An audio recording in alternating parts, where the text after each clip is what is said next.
Bum, bum, bum. Bum, bum. Bum, bum, bum, bum, bum, bum, bum, bum. Okay, I think we are going. Hey, so welcome to another talk about behaviorism and meaning. We're going to look today at Josiah Royce. Josiah Royce, not a super well-known philosopher, I think, at least not as well known as others that I've talked about so far, like William James, and C.S. Peirce. Royce is not as well known, but he's an interesting guy. We'll talk a little bit about his psychology today, his work in psychology. So Royce is known as an objective idealist. I'm not going to get into what that means exactly, but it distinguishes him a bit from other people who get grouped together in pragmatism. Maybe he's a kind of dualist, which would also distinguish him from most of the other people I'm talking about in this series. But he is usually, I think, considered one of the classic pragmatists. He was influenced a lot by Peirce and by William James. He was a friend of James. I think they worked together. They often talked about each other's work. Especially in his later career, he was influenced a lot by Peirce. He had kind of a Peircean turn late in life. And so there's a lot of influence on certain of his work. I think after around 1912 or so, he started to read Peirce much more, at least Peirce's early work. Yeah, he wrote a lot about God and religion. These are really important topics in Royce's writings. His writings on psychology, which I'll talk a little bit about today, were influential on George Herbert Mead, who I'll talk about in another episode.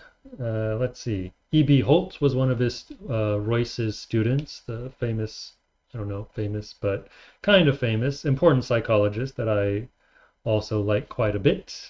E.B. Holt, one of his students. E.B. Holt was a teacher of James J. Gibson, I believe, probably more famous psychologist. So let's see. I just want to move ahead to just kind of where we are chronologically. You can see Royce up there.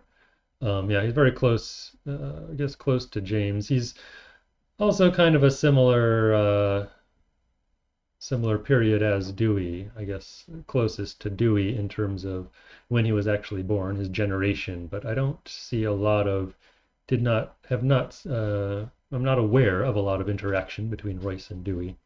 More Royce and James. And talked about meaning in a lot of places. He talks about meaning in different places. So if you look through his works, you can find different kinds of discussions about meaning. He has a famous work, relatively early, called "The World and the Individual." It's around 1900 when that came out, and there's sections on meaning. I'm going to talk about his outlines of psychology today. Another important work that deals with meaning, so he kind of developed it later through his life. Another important work was The Problem of Christianity. That was 1913. Also has kind of a new theory of meaning. His Metaphysics, a series of lectures around that time that he gave. And he has an interesting article on mind, which is called Mind, from an encyclopedia. He did a lot of entries for an encyclopedia of the time. And there is essay on mind, his entry on mind in that deals a lot with meaning, but it's a bit of a different theory than what I want to focus on today. It's not so much about behavior. His outlines of psychology, which I am going to talk about, is more focuses more on behavior.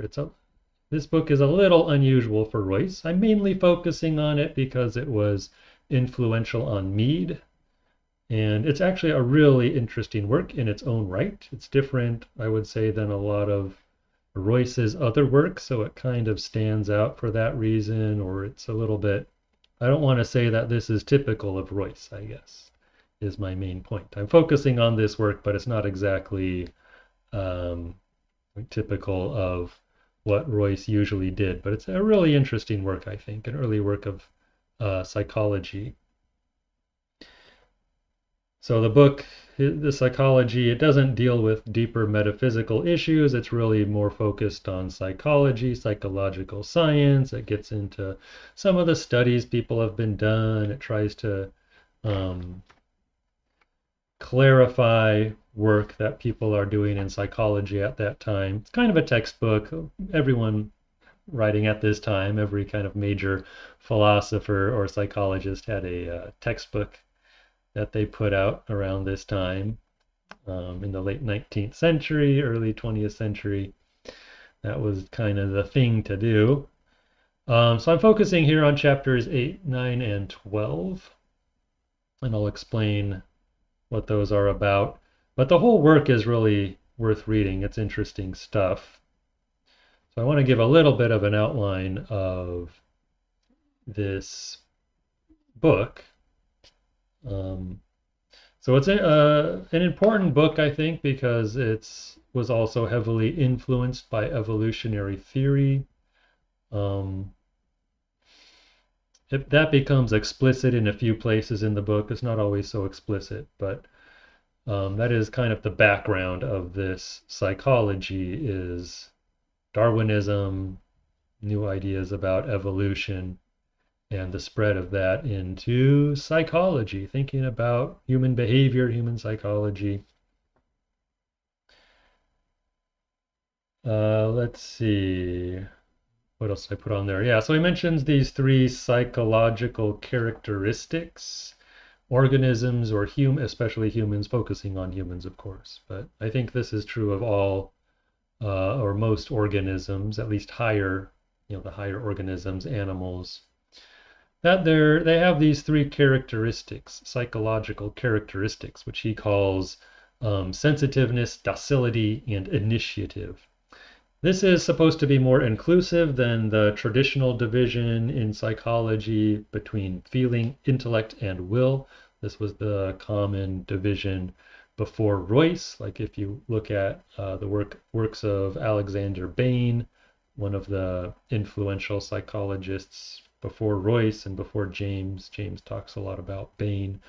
This is a division, feeling, intellect, and will, that you find in earlier works. And he's proposing this more, I think, inclusive, what he wants to say as more inclusive and maybe more useful, more powerful division of characteristics between sensitiveness, docility, and initiative. Let's say a little bit about that. So sensitiveness is about discrimination. So behaviorists will talk about the organism's ability to discriminate among stimuli. This gets a little bit at what he's talking about with sensitiveness. So ability to discriminate among different internal or external stimuli or sensations, information. And he divides that into feeling. So that's like the your internal feelings of satisfaction or dissatisfaction, and so on. He has some more, but and then sensory disturbances. So external disturbances on your external senses would be included in sensitiveness. Then docility, it's kind of a curious word. He goes through why he chose these particular words in the book, if you're curious. But docility is about learning. The ability to learn and form habits is docility. And then initiative, ability to innovate new behaviors. So organisms, a property of organisms is that at least some organisms are able to do new things sometimes that they haven't done before. They can exhibit a new behavior. And this is included under initiative. Here we're going to focus on docility, which is most relevant to the theory of meaning. So I've already mentioned habit a lot when talking about other philosophers like Peirce and James. The pragmatists commonly talk about habit, so patterns of behavior, learned patterns of behavior, basically. Royce actually, I should point out that Royce doesn't really use the word meaning very much in his psychology. You find it a lot in his other more philosophical, metaphysical works. And when he uses the word meaning, he's talking more about metaphysics. But I think the way he talks about docility does really fit in with what other behaviorists and pragmatists, or I should say, what other pragmatists and behaviorists mean when they talk about meaning.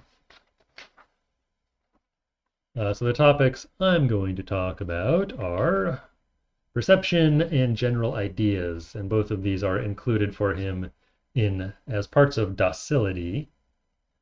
Basically kinds of habits related to habit and learning and so on.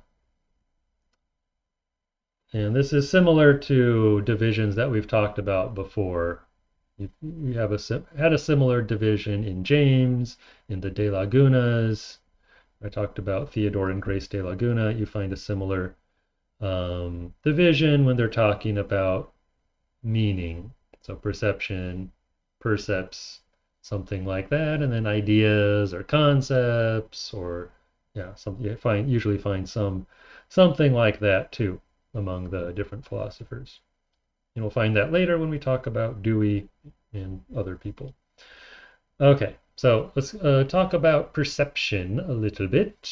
Perception and docility in terms of perception. So docility is about knowledge acquisition and habit acquisition. That's how I interpret what he is saying. So you acquire knowledge. This is about docility, kind of how the environment impresses on you and you respond to it. And then habit acquisition in relation to the environment. And he points out that there's two kinds of evidence, and this helps explain what he's talking about with docility a little bit. So there's two kinds of evidence for the docility of organisms. So there's external evidence, kind of what you see if you were to observe an organism. If you observe what people do or other animals, you find that they seem to learn from experience. If you're observing them from the outside, we do experiments on this, and it's kind of obvious that organisms learn from experience, at least many kinds of organisms, and certainly humans seem to learn from experience. And there's also an internal side to this, the consciousness side, and he does talk a lot about consciousness. So in consciousness, docility is evident when our consciousness includes a response to a present situation. So there's some way that our consciousness responds that may not be observable from the outside. And when present experience is related to previous experience. So the conscious experiences we have seem to be related by previous experiences we've had. And that's again about this docility. All right, going on. So docility in consciousness. Yeah, so this gets a little bit into meaning, I think. So he says that the consciousness of, so expanding on this idea of consciousness, docility in consciousness, he says that the consciousness of any moment is concerned both with the objects, which we know, and with the acts, which we perform or tend to perform in the presence of these objects, as well as with the feeling that the objects arouse in us. So you have these three parts. So knowledge of objects is influenced by previous experience. Consciousness of acts, or at least our consciousness of acts, is influenced by former consciousnesses of acts, and feelings are influenced by previous feelings. So this all gets at docility. And so what I would want to say in terms of maybe other behavioristic theories is that the meaning of an object is the acts and the feelings that it arouses. He doesn't exactly say it like this, but if I kind of interpret what he's saying, this might be a valid way of interpreting. I don't know, I'd have to ask him maybe if he would agree with this statement. You don't find this exact statement, but objects cause or arouse acts and feelings. We could say this is the meaning of an object, perhaps. And this is a good summary of how he thinks objects become meaningful, to use my word, meaningful or significant or important or whatever. This is a little bit complex, but it's a good, it hits all the main points, I think, in at least many of the main points in this section of his book. I'll read through it and kind of try to emphasize some points. So when external physical objects affect our sense organs, they produce complex disturbances, both of these, of our sense organs, and of the corresponding centers of the brain. So objects affect our sensory or our sense organs and our central nervous system, right? They cause some reaction in our physical organism. These disturbances in general tend to pass over into motor tracts and to produce certain movements, which at first are determined by the hereditary tendencies of the brain, i.e., by what is called our instincts. So we get affected by some object in the world, by objects in the world. It affects our sense organs, gets into our central nervous system, the sensory part of our central nervous system, but it tends to get involved in the motor part of our central nervous system, of our nervous system. So there's this link between the sensory and motor parts of our nervous system, but this tends at first to be guided by instinct, by heredity, by what we've inherited. We'd now say by our genes or whatever, by our DNA. But in the long run, these instincts, modified as well as aroused through our various and repeated sensory stimulation, take the form of acquired habits of action. So first, things influence us, and we have instinctive responses, but over time it gets modified, and these turn into what we call habits of action. So we're not just instinct-driven creatures, but we learn, we acquire new behaviors, we modify instinct into habit. And then to finish up here, the accompanying consciousness, insofar as it is simple and is determined by our habits of direct adjustment to objects that are repeatedly present, constitutes what we call our perception of these objects. Yeah, so insofar as our consciousness is determined by habits of adjusting, adapting to objects, this is our perception of the objects. And this gives us something of the idea of how objects become meaningful, right? Why objects are meaningful to us. We respond to them in a certain way when we are involved with them repeatedly. We build up certain habits and perceptions, and so they become meaningful to us.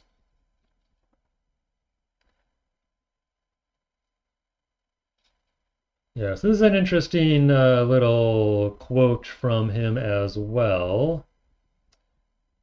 Where am I? Yeah, so relating this maybe to what the De Laguna's, Theodore and Grace De Laguna, called a percept. This is similar to what I talked about when I talked about their concept of the percept. It sounds a bit strange, But when they talk about percept, they're talking about kind of a representation of a concept that just, it's what you see in reality, even though your actual concept of some object is very rich based on all your experiences with it in any particular situation. Only a small part of that actually appears to you because you just don't have the cognitive capacity to hold a whole concept at one time in your mind. But this is how he puts it. Again, this is earlier than the De Lagunas, by just several years. So a given perception is an epitome of our previous experience with an object. Right? So we don't see our whole experience. We don't see the whole meaning of an object, or see is not really the right word, but we don't experience the whole meaning of an object in just a normal situation. We get an epitome of our previous experience is what a perception is. And he says, yeah, he also says, I wrote this down, but I don't think I put it on my slide. Oh yeah, the full quote, I guess. Our perception is a sort, he says, a sort of brief abstract and epitome of our previous experience in connection with the objects. All right, and then there's some more about perception, and he has these very long and rather complicated descriptions, psychological descriptions, theoretical, I guess, theoretical descriptions, or explanations rather. And it can be good to go through some of them. I have a lot of quotes in this talk. All right, so anyway, let me just go through this and I'll say a little bit about it. So at the very least then, when we perceive, our consciousness involves whatever our sense experience due to the object now forces upon our attention. So whatever our sense experience due to the object forces upon our attention. Our consciousness also includes, as a general rule, something corresponding to those complicated tendencies to movement which the object arouses in us. So it includes something from our senses and also something, tendencies to act. So these two items are important. These two aspects are important. For perception accompanies some adjustment of our sense organs. And this adjustment is reflected in our consciousness, in however faint or unanalyzed a form. And the perceived object, if dwelt upon, very frequently reminds us in a more or less vague fashion of various sorts of action that in the past we have performed in the presence of such objects, in addition to these adjustments of our sense organs. So there's sensory, when you perceive something, there's sensory information, but there's also, at least in our consciousness, we have the experience of action, tendencies to act, be a disposition. We experience a disposition to act toward that object of our perception in a certain way. Yeah, this is similar to what we've talked about before with the content compared to the import or function of a concept, right? This is something that, well, you get in most pragmatists. So there's a content from our sense organs, and then, or sensory content, and then there's also some actionable behavioral content, which different pragmatists call different things, import or function or something like that. Yeah, one of the things he says that I like that helps capture this idea: look long at a knife and you are likely to think of cutting. So there's a functional, some sort of behavioral, at least in your consciousness, whatever exactly he means by that. There's a bit of a feeling of doing something. So perception bleeds over into action. Here, another good quote from him. Our perception is but a fragment of a possible consciousness involving a whole system of feeling and of conduct in the presence of such an object. right? So it's a fragment. Again, this is very, very similar to what the De Lagunas said. I don't know that they read Royce. I'm not sure. It was before Royce. This book was before the De Laguna's book, but I don't recall if they mention him, particularly in the chapter where they talk about meaning. But it's very, very similar. I mean, there was a lot of stuff going on at the time, related stuff going on at the time. So it's hard to know for sure if they read Royce or if they just, were working through the same ideas and they ended up in a similar place. But this idea that perception is a fragment of a whole system of associations of feeling and possible behaviors that an object might arouse in you. So training, he talks about training, connects this with training or education. Perception is trained by training conduct, by training behavior. He writes, I will quote, "If you are to train the powers of perception, you must train the conduct of the person who is to learn how to perceive. Nobody sees more than his activities have prepared him to see in the world. We can observe nothing to which we have not already learned to respond." And a few ways you can think about this. We often use highly trained perceivers to help us understand the world. And these are people who have often trained in learning how to do something. So sports commentators help us understand sports, and these are people who have often trained in those sports. I mean, that's very common, right? For retired athletes or people who started trying to be an athlete but weren't quite good enough, they sometimes become sports commentators. And it's similar with people like art critics. They might have a background as an artist or, in whatever medium they are working in. And so art critics, like tour museum guides, it's usually someone who's spent a lot of time in that place. If it's a tour guide, right? Someone who lives there or who has spent a lot of time there, studied the place, knows how people live. All these kinds of people perceive things that us ordinary folks do not. Another place where he talks about this, another good description, he writes, "It is because he has played music that the musician so well perceives music. It is because of his habits of workmanship that the skilled artisan or engineer can so well observe the things connected with his trade.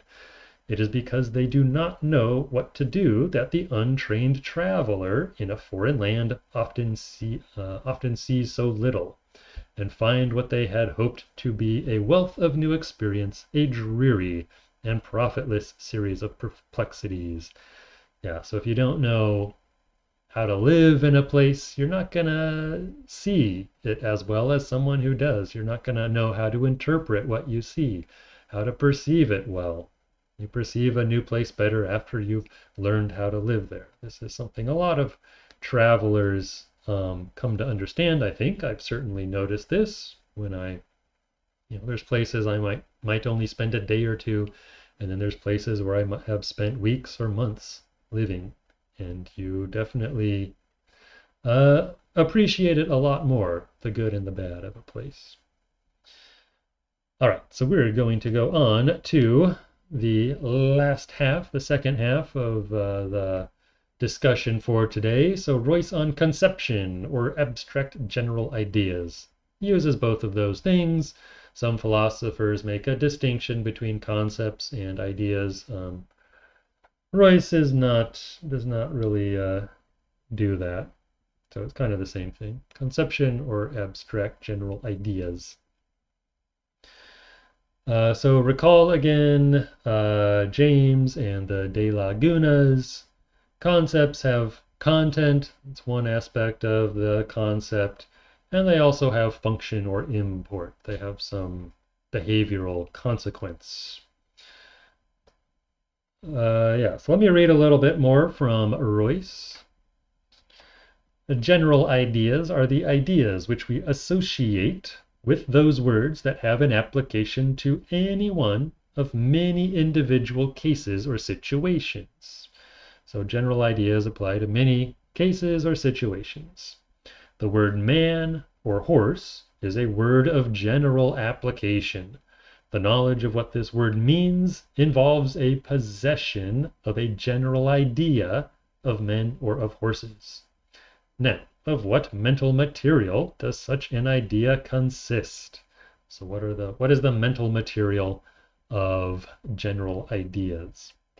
And again, he's often talking just about consciousness. He doesn't seem to relate this to actual behavior or actual kind of felt physical tendencies to behave. He's often just talking about this in terms of consciousness. But I think you can, if you have more of a behavioral understanding of consciousness, you can understand this more in a physical sense, what he says. All right, so let me look at so this is my kind of breakdown of his idea. So it has these two parts. So imagery, he writes, when it is a lively or highly conscious idea, so something very present to you, or maybe something lively with, movement involved, something kind of visceral or vivid for you. It unquestionably involves, in all cases and in one aspect, some kind of mental imagery. So we've talked about that a little bit with James and other people. James did not talk about that very much. Royce emphasizes it more, this imagery content of the idea. It makes you think of something, some imagery. But then there's also the representative act. So let me tell you what he writes about that. So Royce writes, whoever knows what a horse or a man in general is, knows of some kind of act, which it is fitting to perform in the presence of any object of the class in question. So when you know what something is, you know what act to do in terms of that thing. Continuing, this act is of such a nature as either directly portrays the characters of the object, we would say characteristics now.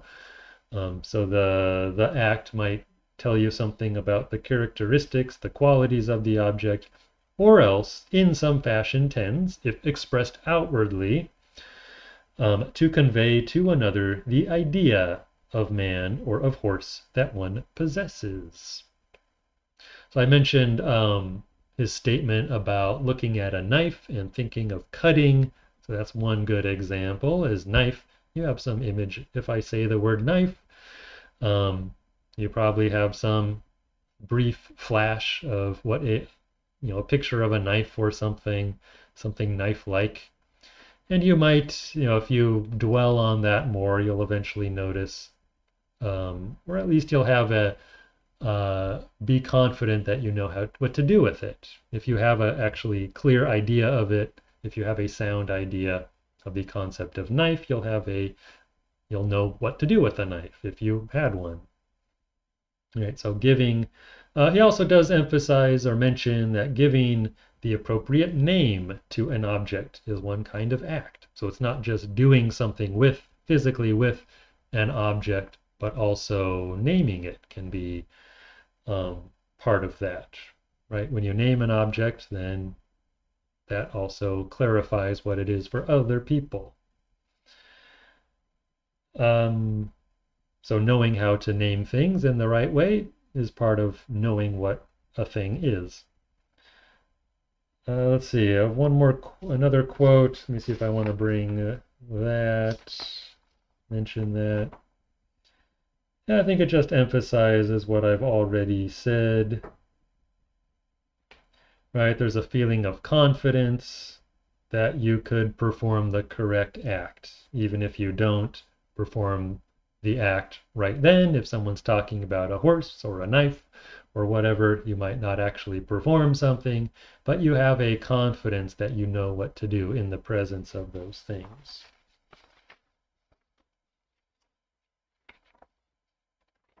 Yeah, often what we call the understanding of a word is simply the hearing of the word attended by a feeling of familiarity and of confidence that we could, if necessary, give further information about it or know what to do with it and so on.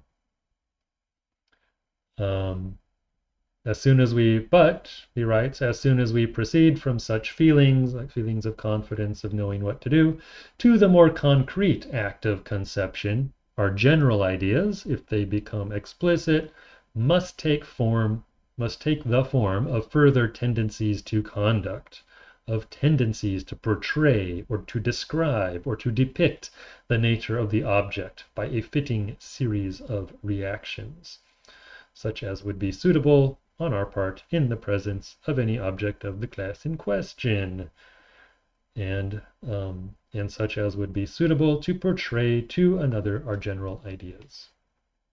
So tendencies to act, or to really have a concrete idea, it needs to work out into tendencies to act, to be able to portray, describe, depict some object. Let's see, just finishing up here. So meaning, so then my kind of interpretation, meaning is image of an idea. So we talked about the meaning of a perception, which involves some sensory content and some kind of habit or tendency to act. General idea is similar. We have mental imagery instead of imagery direct from our external senses. You have mental imagery and some kind of tendency to act in some way that will kind of clarify what the nature of the idea is. So you don't really have a, let's see, so he writes, our general ideas, whether exact or inexact, stand therefore for certain mental attitudes assumed toward any object of the class of which we have the general idea. Such attitude is accompanied by imagery, but our mental images of outer objects are never to be divorced from our reaction. So the reaction is always an important part of that. Whoever has a general idea of a class of things is able to show you that he has a correct general idea only insofar as this idea expresses itself in fitting acts. It's interesting also from a behavioral perspective, the whole general idea involves what one may as well call a plan of action. That is a way of behavior, which is fitting to characterize and portray an object of the class in question. It's a little bit repetitive, I'm noticing now, but he actually says kind of the same thing in a few different ways. So you don't really have the correct idea of a tiger, for example, unless you know what to do in the presence of a tiger. He mentions, I'll just mention briefly that all this is socially determined. He writes about our need to communicate, and he writes a lot about our disposition to imitate and compare ourselves with others. And in his view, we have, I think, a natural tendency to imitate other people, to compare ourselves with other people. And so that's how we learn how to portray objects, of course, by interacting with the objects and forming habits, but also by imitating what other people do, comparing our imitations with people. One example, he actually gives the example of a circle, so knowing what a circle is. So I found this online. So knowing the general idea of a circle is knowing how to make a circle. So if you have the general idea of a circle, for him, that means you know how to make it. If you understand well what a circle is, that means knowing how to make a circle. At least that's part of what it is. And we pick this up socially, right? We pick up making circles socially, knowing how to construct a circle. Just one way, of course, of constructing a circle, imitating others, judging your imitations in relation to others. So I think I will finish up there. Go on to the conclusion, just summarize briefly what we talked about. So although Royce is a kind of idealist and often uses a dualistic or mentalistic language, there's a lot in his outlines of psychology that resonates with a behavioristic view of meaning. I think there's a lot of interesting stuff there. The different concepts he brings to psychology, I think, are useful. So I do recommend this book. It's a really interesting relatively early work of psychology.